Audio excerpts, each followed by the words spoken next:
Good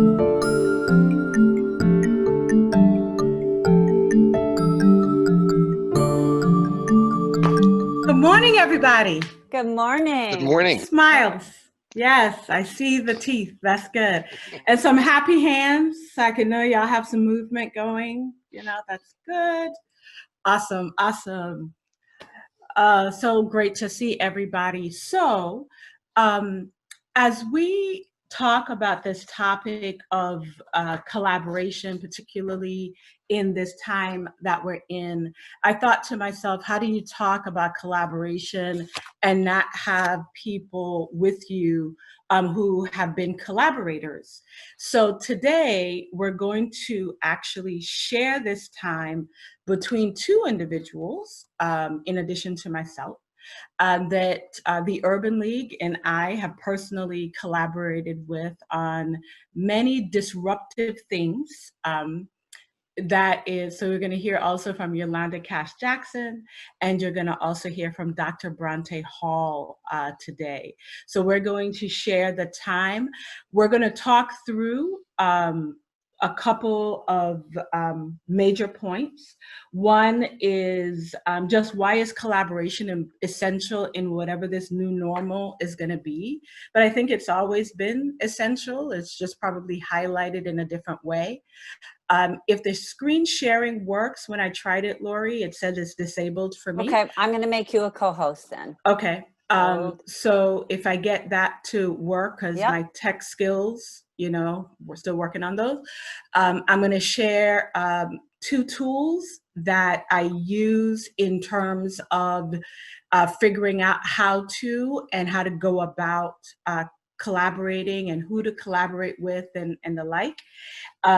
Dr. Bronte Hall is going to talk about what are some of the leadership characteristics related to impactful collaboration, or we will, I should say, talk about that. And then we will also talk about what is really the competitive advantage for your business related to collaboration. And then, of course, open it up for Q&A. So if that's good with everybody, can I get a thumbs up? And Germaine, I made you co-host. I think you might have to accept that. And then you should be able to share your screen. You should have, something might have popped up to accept co-host. Yep, it calls me a co-host now. Yep. Okay, great. So, yeah, it looks like it will work. Great. So I won't share yet. So when I think about collaboration, thank you all so very much for being on the call, for the opening comments. For those of you who I've known for many years, really appreciate the support and the encouragement, because collaboration really takes that. Because there are definitely days when I want to go back under the covers and be like, I'll just do this by myself, because all of this conversation and all of this engagement, I could do this alone. But then you realize that you really can't if you really, really want to be effective.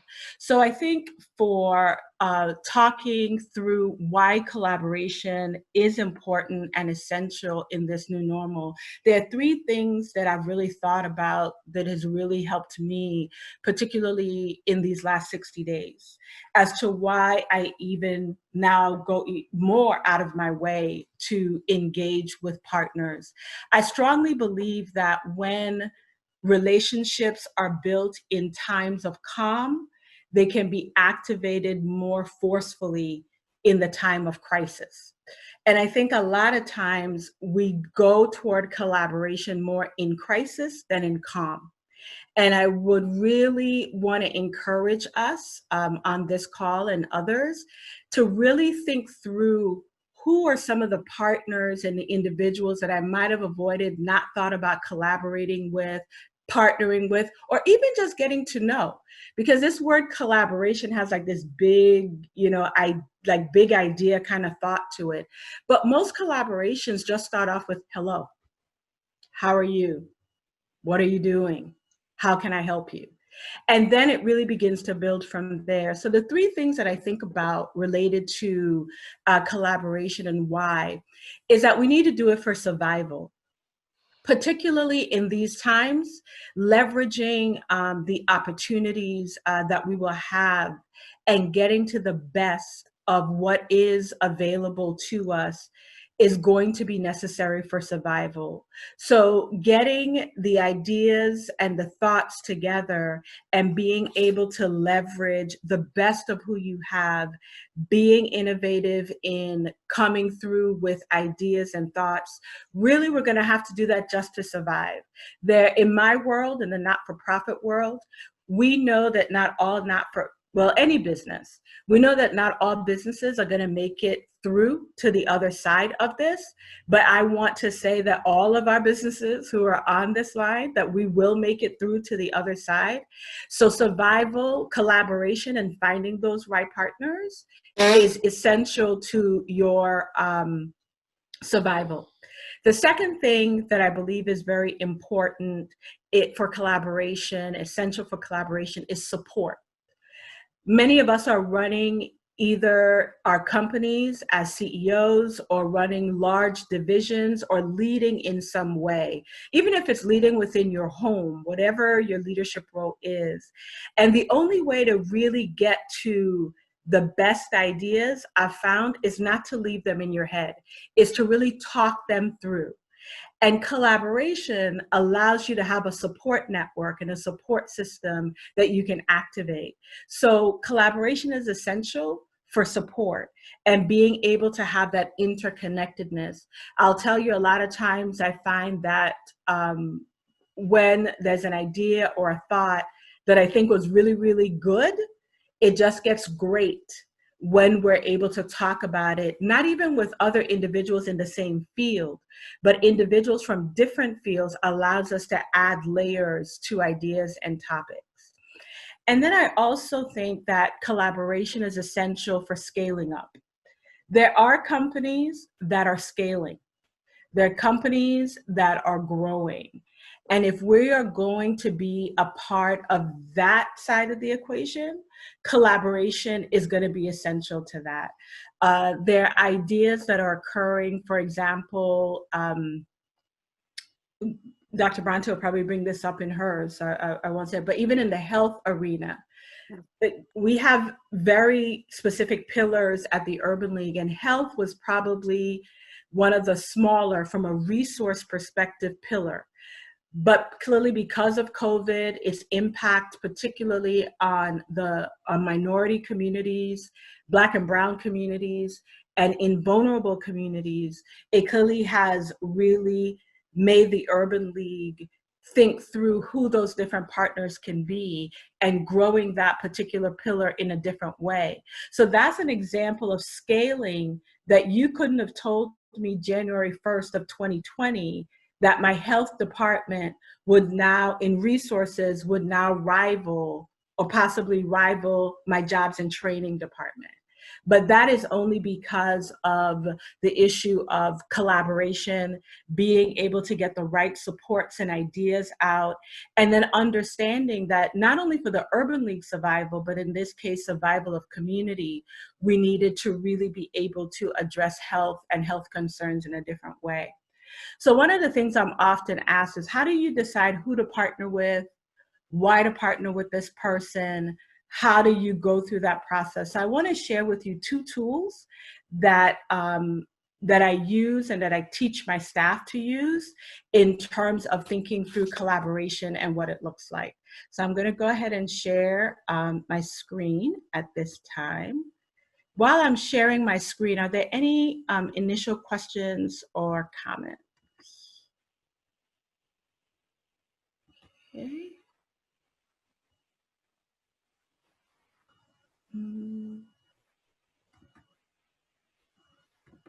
Can you see the screen? Yes? Okay, great. So one of the things that when you think about collaboration, I wanted to share with you a concept, and some of you might already know this, called a social map. Because a lot of times we think about, okay, I have this challenge, opportunity, whatever term you want to use, and you're trying to figure out, well, who should I invite into this challenge with me? So this is an exercise that I go through. I do it not even just in my head, but I teach my staff how to do it, and we do it in small groups. And the social map really is about documenting who is going to own this challenge or opportunity with you, right? Who is going to get in the sandbox with you? So as you can see from this document, you name the individuals or the entity that you want to be in, and let's just say for the sake of argument, be in the sandbox with you. Once you name those individuals, you begin to go across this matrix and ask yourself, is this person owning the challenge with me? Because there's a difference between owning the challenge or just participating in the sandbox or participating with the challenge. So if a person is owning the challenge with you, you would put a check mark in that box, meaning that they have a key responsibility, high or low, they're going to be with you, kind of like they're going to be like a ride or die partner with you related to the respective challenge or opportunity. The next thing that you want to ask yourself is, how is this person or this entity going to support this particular challenge? And you want to be very specific on how this individual or person can support this challenge. And then the last part you want to think through is, what is the outcome? What is the delivery, the performance that you want from this particular entity or person related to whatever the challenge is? So if you think about it from this perspective, if I was to name a challenge for us related to, well, for participation, somebody give me a challenge that they are working on, like somebody who, tell me your challenge and just tell me a person or entity that might be with you on the challenge.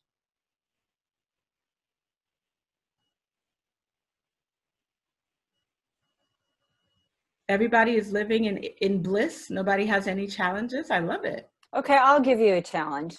All right. Converting a major fundraising event that's into a virtual event.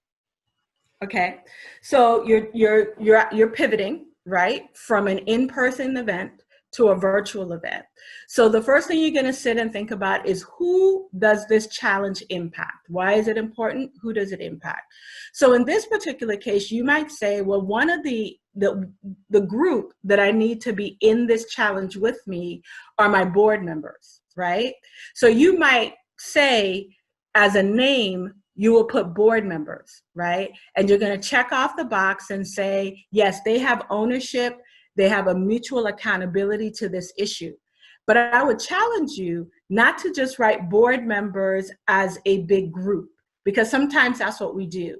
I would challenge you to go ahead and put specific names of board members that you know will really be in the sandbox with you related to it, right?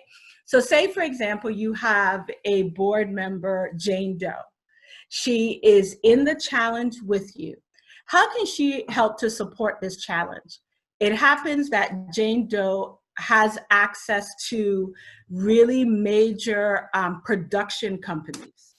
And you know, for a virtual event, you're going to need a production company to help you to craft the concept, have the right backdrops, etc. So you're going to say in the support challenge, very specifically, I need Jane Doe to connect me to production companies. And then the delivery of the outcome that you want from Jane Doe is for her to give you 2 to 3 names, contact numbers, emails, whatever it is that you want, and make a warm introduction to those particular individuals. And you would literally take that straight across the matrix.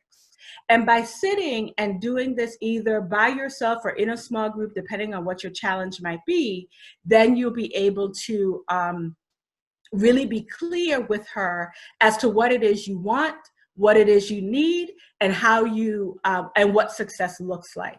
Does that make sense, Lori? Mm-hmm. Absolutely. Okay. Do you have time for another challenge? I see that we have one. Yeah, as long as I give enough time. Caring for my kids while working. Caring for my kids. I don't know the answer to that. You're still trying to figure that one out. Right. So let's take that challenge because that's a real one, right?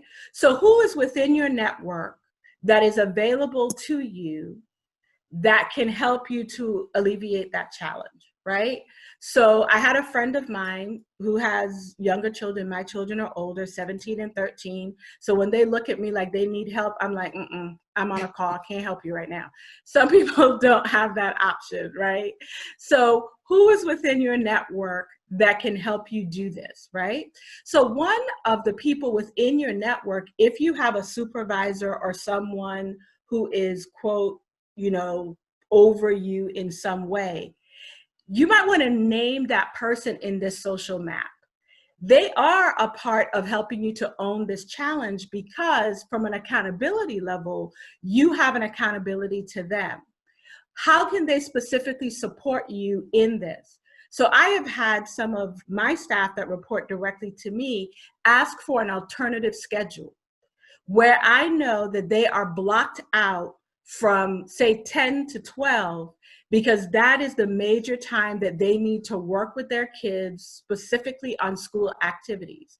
So specific challenge that they would like support is that I need an alternative schedule. And of course, the outcome that they want is a 10 to 12 block that allows them to work with their child uninterrupted on these particular days. So being able to be really specific about who is in your social map and how you're able to use them and what you specifically need from them.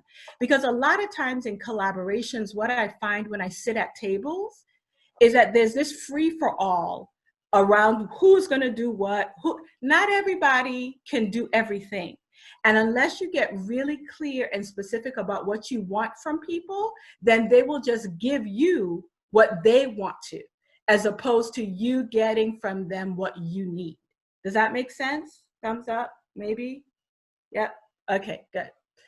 The next one I wanted to share is called a power of opinion matrix. Now, I have found this to be really interesting on political, particularly things that are driven for me from a political perspective, and not when I say political, not necessarily just elected officials, but it has a lot of moving parts to it because of all the different players that need to weigh in. So a power of opinion matrix really allows you to sit down and think about what is the opinion of the individuals that you, looking at your social map, right? You could use a social map. What is the opinion of the individuals against your particular challenge or opportunity?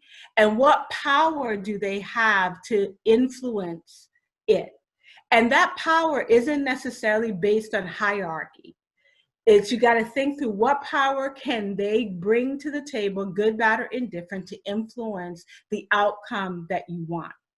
So I use this to think through, and I would literally write names or organizations or entities or subgroups in whether or not I think that they have high power in the situation and they're favorable to whatever my challenge is, or if I think they are high power and they're an opponent to it, or if they may be a waffler to the situation, so that at the end of the day, we're thinking through what it looks like related to where the opportunities may be or may not be. Does that make sense? Has anybody ever used this document?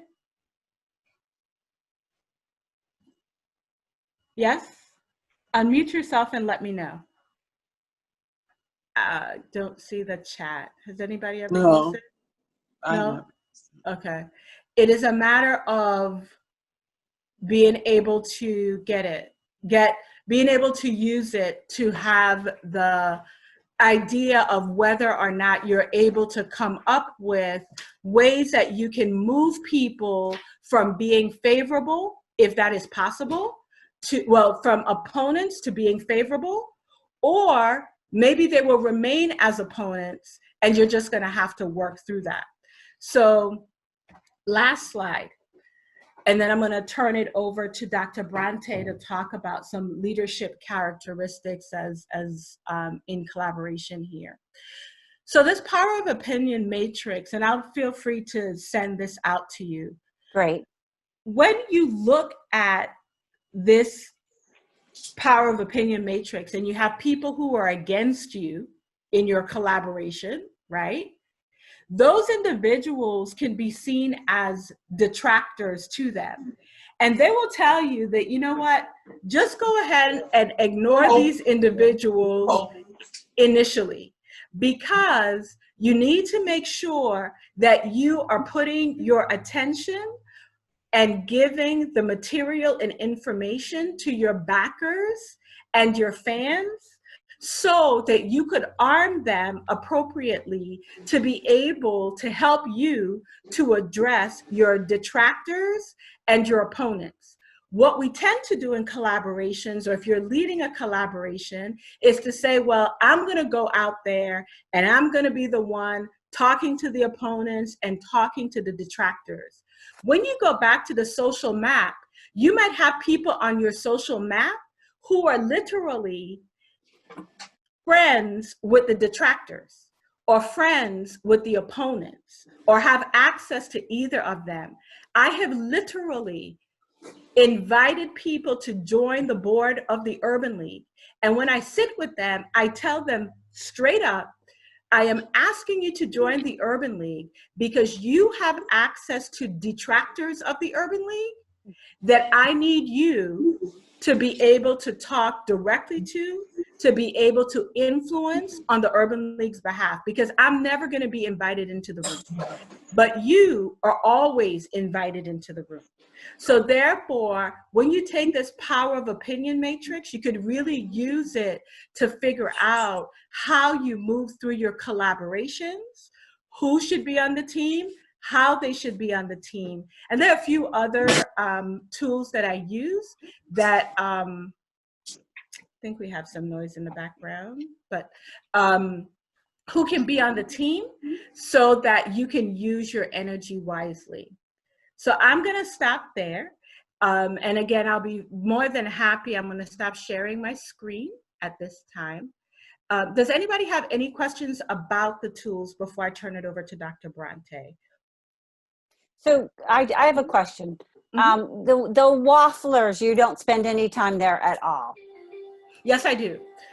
This was just one of the just one that I wanted to focus on, the detractors, okay, right? But on the wafflers, you do, because those are the individuals, right? Let me go back one, where they're shifting their views, they're changing their views on whether or not they may agree with you, they may not agree with you, right? So your high power wafflers, you want to move maybe closer to favorable. If they're a low power waffler, it may not matter. They don't have influence. So therefore, you try to decide where you want to put your time and your energy. Great, thanks. Okay. That makes sense. Right. Okay. All right, I'm going to stop sharing. And it's absolutely my pleasure to introduce Dr. Bronte Hall. We met through Yolanda Castano, another, again, opportunity when you think about support and connection. And Dr. Bronte already introduced herself, but I want to tell you on the personal side that I have found Dr. Bronte Hall to be not only a fabulous medical doctor in her work, but really a champion, particularly around chronic diseases for minority, sickle cell being one of her primary focus areas. But she is very responsive, very open to collaboration, and she also serves as the president of our James Sistrunk Medical Society, which is here in Fort Lauderdale.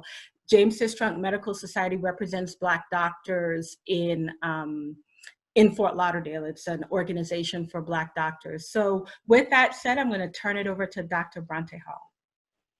Okay, good morning again, everyone, and thank you, Dr. Smith Baugh, for that wonderful introduction. And I'm just setting my timer here.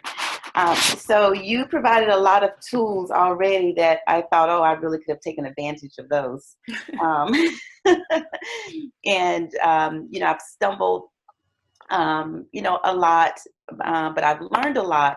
And my stumbling is more related to just risk taking. And I think that is a leadership characteristic that you need to be a leader, and you have to be comfortable with being a risk taker. I was always in an environment that was pretty structured.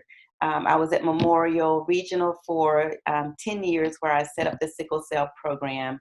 And even working in the sickle cell arena, it was more at a national perspective. So my partners were not my local partners, because there weren't a great deal of local partners in sickle cell disease in terms of what we needed to do to improve the healthcare system for these patients.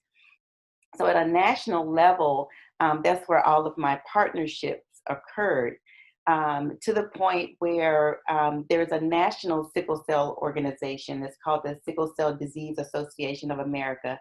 It's the oldest patient advocacy organization in the United States for sickle cell disease, formed in, I think, 1972. So I served as its chief medical officer for 8 years. And after I left that role, I was obviously still at Memorial and wanted to develop more of a local presence for sickle cell. And it became a challenge because the national organization then saw what I was doing locally as a threat. So I had to really figure out how to get backers and how to deal with the detractors, because it really was a major challenge. So the risk that I had to take, and even with some of the innovation, was to kind of step away from a lot of the national organizational friends and colleagues, and really focus on what I knew that needed to occur locally. So I had to have a big picture in mind. And so that was a part of the leadership characteristics that I had to grow, was really being comfortable and confident in having that big picture and implementing what I thought was necessary. I also had to influence others. So I had to go through a process of building consensus. So since, and I use sickle cell a lot because that's primarily what I've done, for all of my professional career. Building that consensus really involved good, active listening. But I had to find out who it was, who my audience was. And at Memorial, my audience was the physicians there in the hospital who cared for the patients, and I had to build a consensus with them. I had to build a consensus with the ER physicians, because many of them had very negative opinions about the sickle cell patients. They think that they're drug seekers, that they're not in as much pain. So really going to the chief of the service in the ER and explaining, a lot about sickle cell, using that national perspective model that I had to really educate locally what some of the challenges were with caring for this population, and listening to what the ER physicians had to say about these patients. It really allowed me to build consensus with this population, and really advocate for this population. I had to articulate very clearly what the direction was. So in putting together, for example, a sickle cell program in the hospital, I had to present to the board of trustees. And so that was not an easy presentation, except what really carries me the most is my passion. So I think another quality as a leader is being passionate about what it is that you believe in, what it is that you're doing. And so my passion is really what sells my program, I think, every time. At least that's the feedback that I get from people. So by being able to articulate the direction of the care for sickle cell in the community, a lot of the commissioners were really surprised by the type of care that the patients were not receiving. And so by being able to share this type of experience and understanding of what was missing, we were able to launch a sickle cell program at Memorial that was then Joint Commission certified, and was the first Joint Commission certified sickle cell program in the entire nation. We then kind of tapped out at Memorial. They did some reorganization. So I was no longer with the organization, but then went to the University of Miami as associate professor in the Department of Public Health Sciences, and really couldn't develop a sickle cell program there. Did not have the consensus, did not have supporters, but did have quite a few detractors and probably opponents.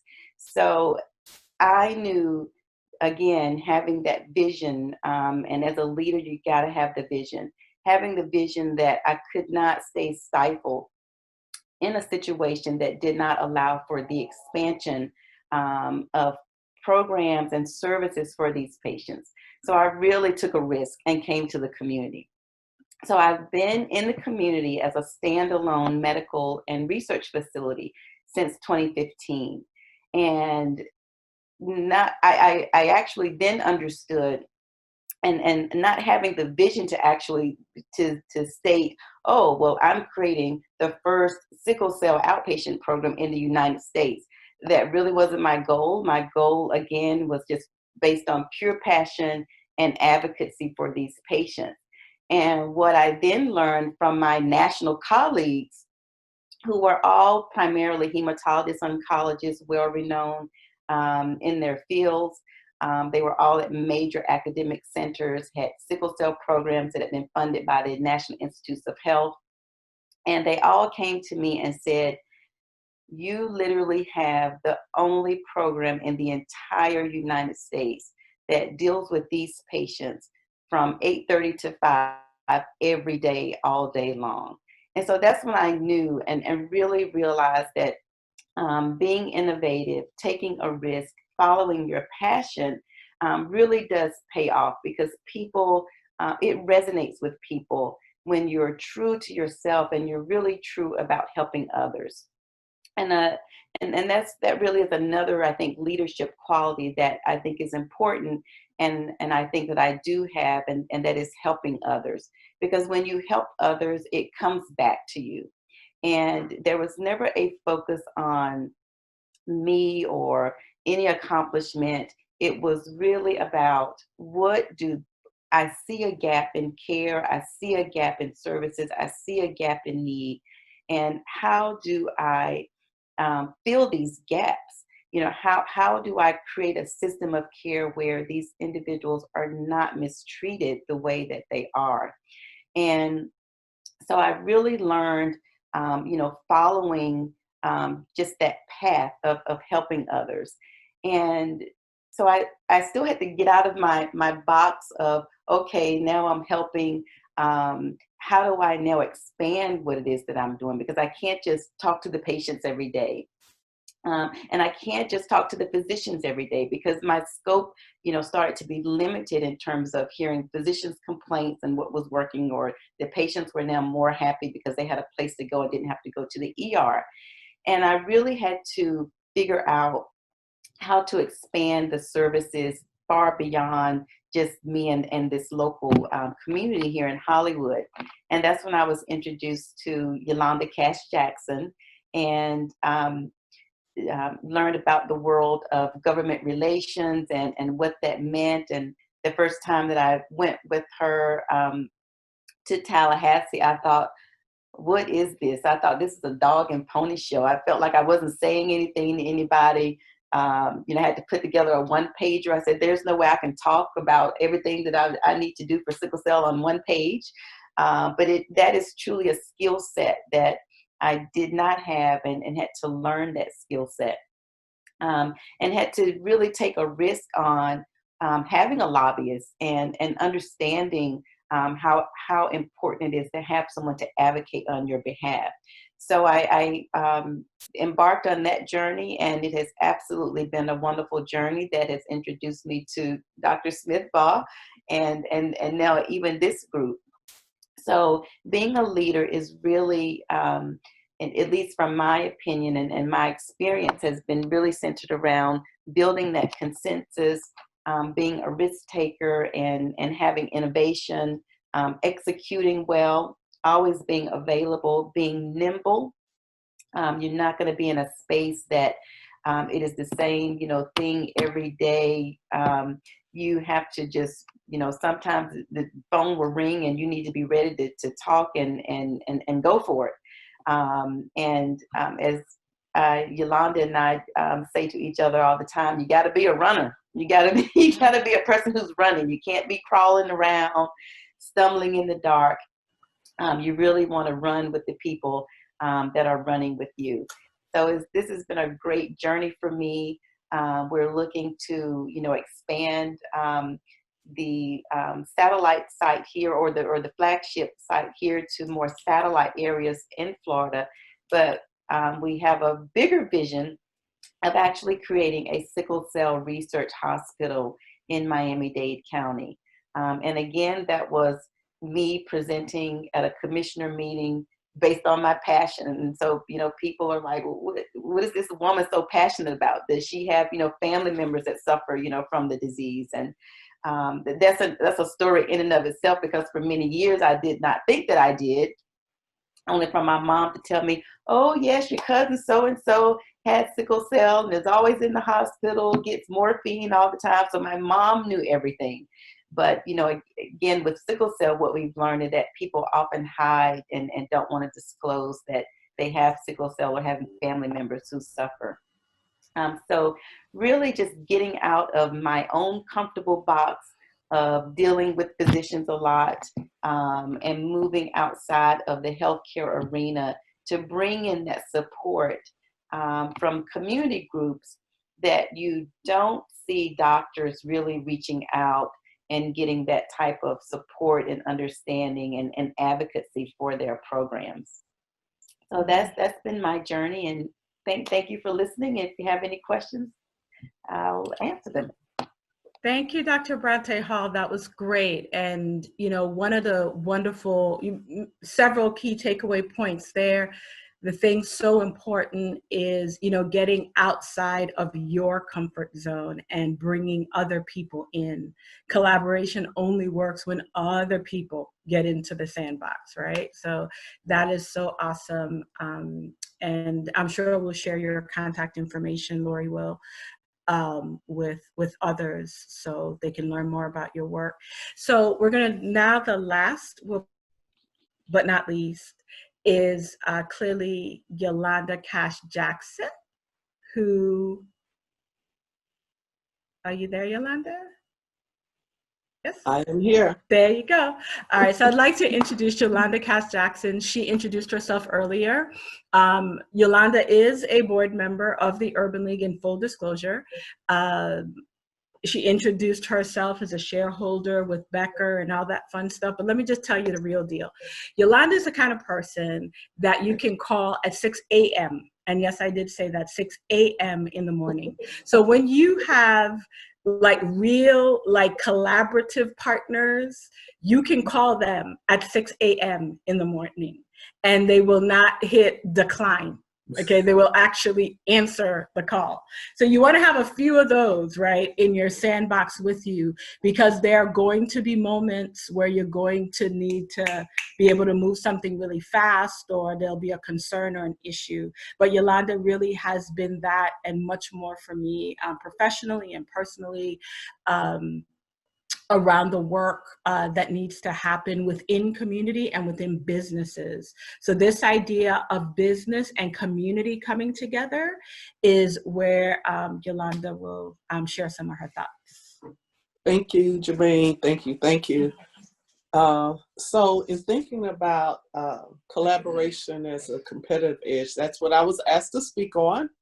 I have a few points that I want to hit, but mainly to start with my own story, and that is moving from what I call the kiddie pool.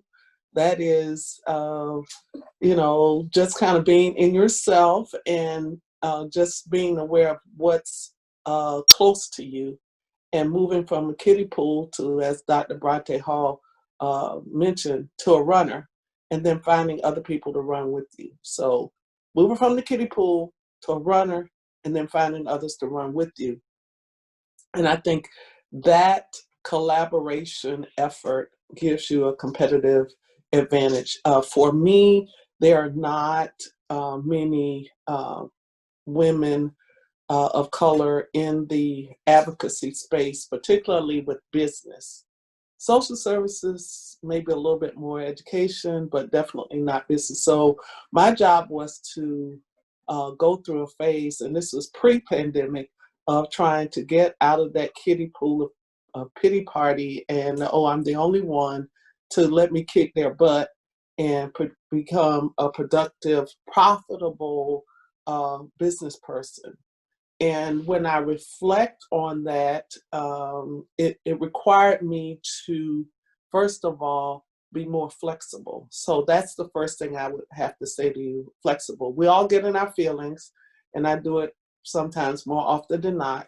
But because I was used to being flexible, when the pandemic hit, I immediately went into the mode of trying to figure out within my own passion how I could get out of the kiddie pool, be a runner, and run with the runners.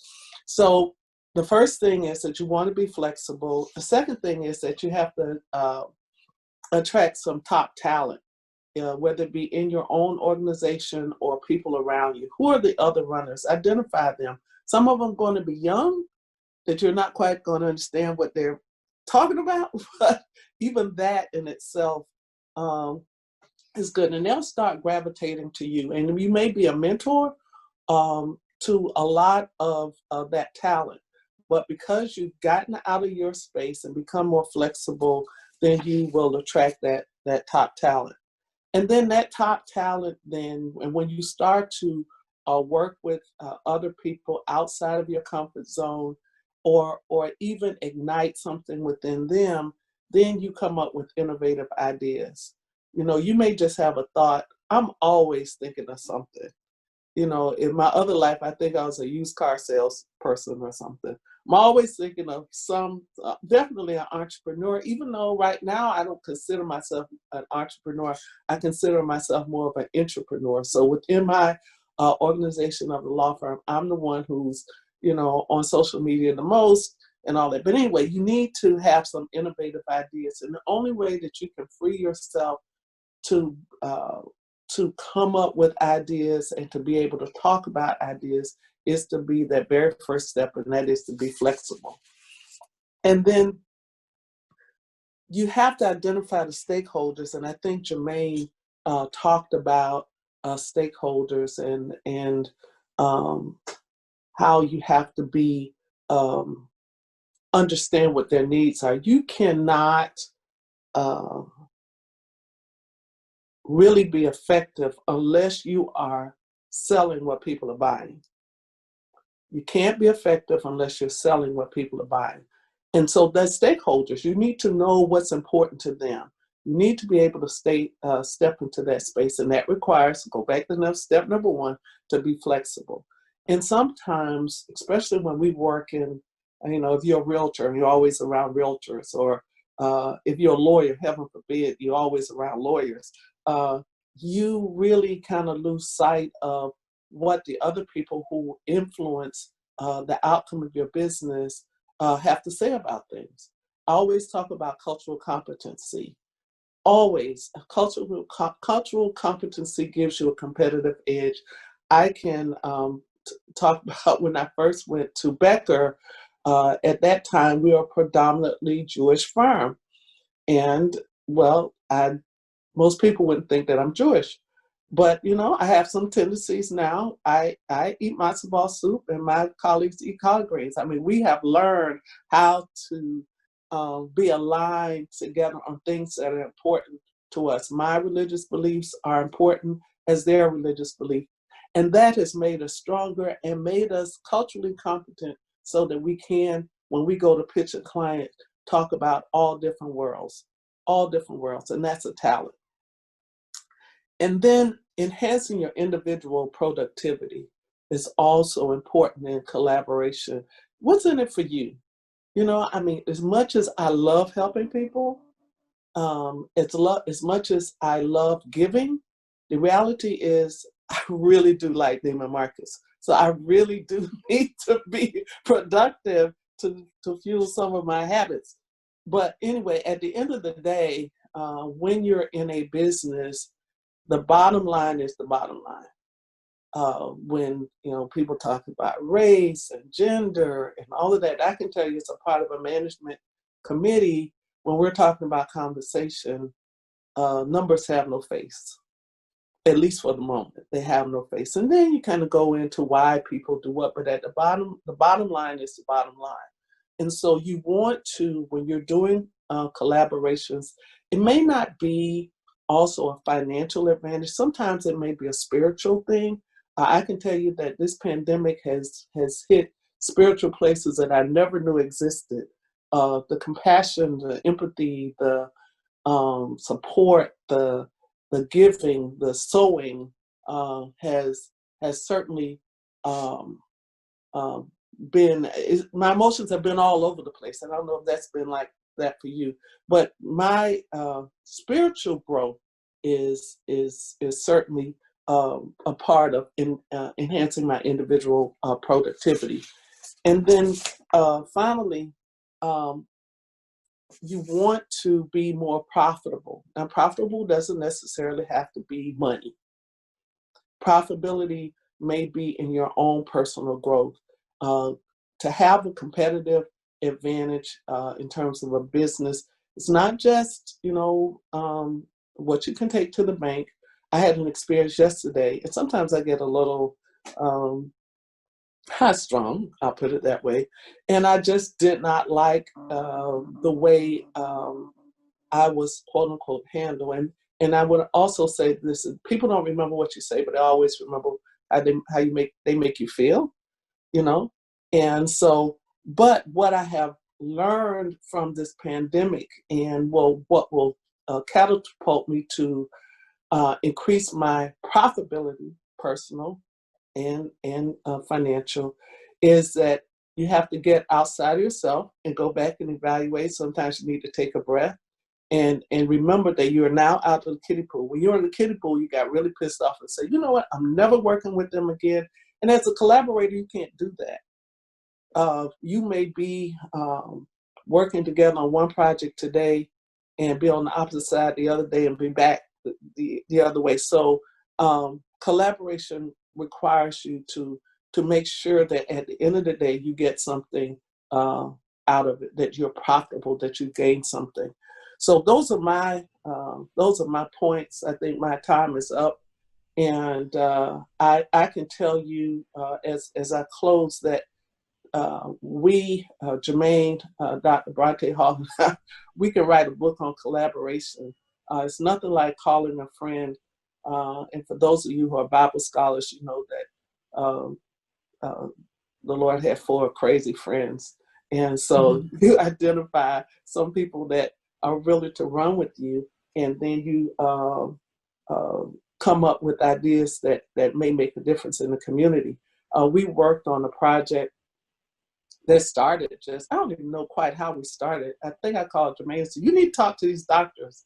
And so that collaboration that started talking to a few doctors who wanted to advocate on behalf of social determinants of health into what may become, and I'm claiming it may become, one of the biggest, most effective statewide collaborations in terms of people of color or people who have been disproportionately affected by COVID. And it's one of the most exciting, flexible, productive, profitable things that I probably have done in my career in a very long time. So anyway, with that, I'll stop for questions. All right, great. So I want to thank Dr. Bronte, Yolanda Jackson for, giving up their time. We were right there, so we did our timing well. And really want to just close out with this last piece that I've heard. And it took me a minute to take it in, that during this time of COVID, as leaders, we are called to absorb fear and exude hope. Mm. And that is to absorb fear and exude hope as leaders. And I know that might sound like a lot, you know, we're all human, we all have, you know, things that we're working through in our own selves, as our colleagues just talked about. But when we talk about this idea of what the new normal post-COVID, whatever terminologies are going to come with the post write-up of all of this, is that we have to remain hopeful. And I believe that it is through collaborations and connections that we're able to have the strength to absorb the fear that comes from many different places, but yet still stand strong and exude the hope that people will need to know that we can take one more step forward to do those things that will be dynamic in our businesses and across the board. So, Lori, back to you. Well, that great information, and I love that absorb fear and exude hope. And Germaine, if you'll share your slides and Dr. Bronte's contact information, Jess will send it out to everyone who registered. So even if they couldn't jump on today, we'll have her send it to our registrants today. And I greatly appreciate everyone joining us. I'm going to let Jess just tell us briefly a couple of upcoming things. Oh, wait, did anyone have any questions first? We forgot that, or any questions or any comments on for any Yolanda, Lanetta, or for Germaine? Barry, go ahead. I just wanted to say thank you so much for the presentation and just showing how you each helped each other and connected and just really made that collaboration. I think Dr. Hall, you just really, I guess, made me believe in something that I really, you know, that's part of my philosophy is when you're helping others, others want to help you to achieve whatever it is you want. And it's just a great reminder. I've seen it in other places, but this was great to know that it's right here locally in Hollywood. And I look forward to getting your information and seeing if I can help in any way, because your passion brings others to the plate. And also for your lobbyist or attorney, I see that as well. And whatever I can do to help, even though I'm on the other side, I just believe in what you're doing. And I think it's amazing. So thank you. Thank you for sharing. Yes. And Jessica, if there's anyone else first, any other comments? So while Jessica's sharing, I'm going to just launch a poll, and it's really something you would see if we were in person. You'd have a little sheet of paper that would tell us how we did today, tell us about the TCI Talk, and it's really just a one question. And I'm going to launch this. And Jess, if you want to go ahead and talk about briefly just something upcoming. And by the way, all of our programming until it's safe again will be staying virtual. And with the hope that eventually we'll move to a hybrid, but always keep this component of virtual. Go ahead, Jess. Thank you. I wanted to say thank you to everyone who spoke today. It was really inspiring and great tips that you guys gave us. Next week, June 3rd, 8 to 9:30 a.m., we have our Big Ideas and Coffee. And we will be reading, we've been reading Collaborating with the Enemy. And even if you haven't read any of our books for any of our Big Ideas program, there's always a video in the email in our e-blast. So please feel free to join us. Even if you haven't read, we'd still love for you to participate with us. And on June 19th, every third Friday of every month, we have our Just Ask Virtual. And we will still be talking about collaboration, and our topic is post-crisis collaboration and who do we need to be working with to rebound. And that will also be with Germaine. So it's kind of like a part two to today's discussion. Great. Thank you so much. And I want to thank, and Germaine will talk about if there's, I think you were, any other expert that you want on. And just so everyone knows, our Just Ask, we take questions in advance on the topic. And then our experts give both of their viewpoints. We usually have two. They give their viewpoints on answering that question. So I want to thank everyone. I know that there's a lot of changes happening in these next weeks as we move into different phases. Some people are returning to offices. And I also think that this, our crisis is making collaboration far more, and I'm hoping it's at the forefront, but even more critical and important as we move forward. So thank you for sharing. And again, I look forward to receiving the slides. And everybody, have a great day.